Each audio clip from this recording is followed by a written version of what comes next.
હવે 2026 માટે બહાર પાડ્યું છે કે ખેડૂતો માટે સારા સમાચાર આવ્યા છે. ટ્રેક્ટર ખરીદવા માટે 50% સબસિડી હવે સરકાર આલી રહી છે.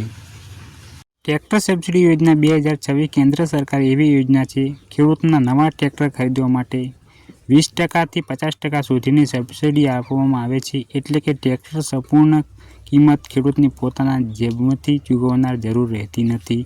આ યોજના પાછળ હેતુ સ્પષ્ટ છે કે ખેડૂતોને નિર્ભર બનાવવા, ખેતી આધુનિક બનાવવી અને ખેડૂતની આવકમાં વધારો કરાવવા. કેટલાક રાજ્યોમાં રાજ્ય સરકારે પણ પોતાના તરફથી વધારાની સહાય આપવામાં છે, જેથી ખેડૂતોને વધુ રાહત મળે છે. ટ્રેક્ટર ખેડૂત માટે કેમ એટલું જરૂરી છે? આજથી ખેતી માત્ર મહેનત ચલાવવી નથી, સાધન પણ જરૂરી છે.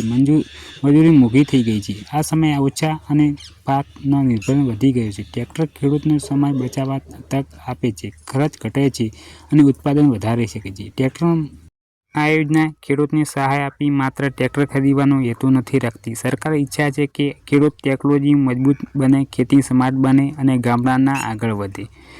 પીએમ કિસાન જેવી યોજનાના જેમ ખેડૂત આવકમાં મદદ કરે છે, તેમ આ યોજના ખેડૂત સાધન મજબૂત બનાવે છે. આ યોજનાનો લાભ લેવા માટે ખેડૂત પાસે પોતાની ખેતીની જમીન હોવી જરૂરી છે. જમીનનો દસ્તાવેજ માન્ય હોવો જોઈએ. ખેડૂતનું નામ આધાર કાર્ડ સાથે જોડાયેલું હોવું જોઈએ. બેંક ખાતું ફરજિયાત છે, કારણ કે સબસિડી સીધી રકમ ખાતામાં જમા થાય છે. મહિલા ખેડૂત અને નાના ખેડૂતોને યોજનામાં પ્રાથમિકતા આપવામાં આવે છે. એક પરિવાર માત્ર એક જ ટ્રેક્ટર સબસિડી મળી શકે છે. કેટલીક જગ્યાએ ખેડૂત જૂથો અને એફપીઓ પણ આ યોજનાનો લાભ મળે છે. ટ્રેક્ટર સબસિડી યોજના 2026 માટે જરૂરિયાત દસ્તાવેજ. અરજી કરતી વખતે ખેડૂતનું Aadhaar card, ration card, PAN card, આવકનો દાખલો, જમીન 7/12ના ઉતારા, બેંક પાસબુક અને પાસપોર્ટ સાઇઝનો ફોટો રજૂ કરવો પડશે. આ દસ્તાવેજ અગાઉ તૈયાર રાખો તો અરજી સરળ બની જશે. ટ્રેક્ટરની સબસિડી યોજના 2026 માટે આ યોજનામાં અરજી પ્રક્રિયા મોટાભાગના રાજ્ય સરકાર કૃષિ વિભાગ આકૃતિ વેબસાઇટ પરથી થાય છે. ખેડૂતોને ત્યાં જઈને ઓનલાઈન ફોર્મ ભરવું પડશે. ફોર્મમાં નામ, સરનામું, મોબાઈલ નંબર, આધાર નંબર અને બેંક ખાતાની વિગતો દાખલ કરવી હોય છે.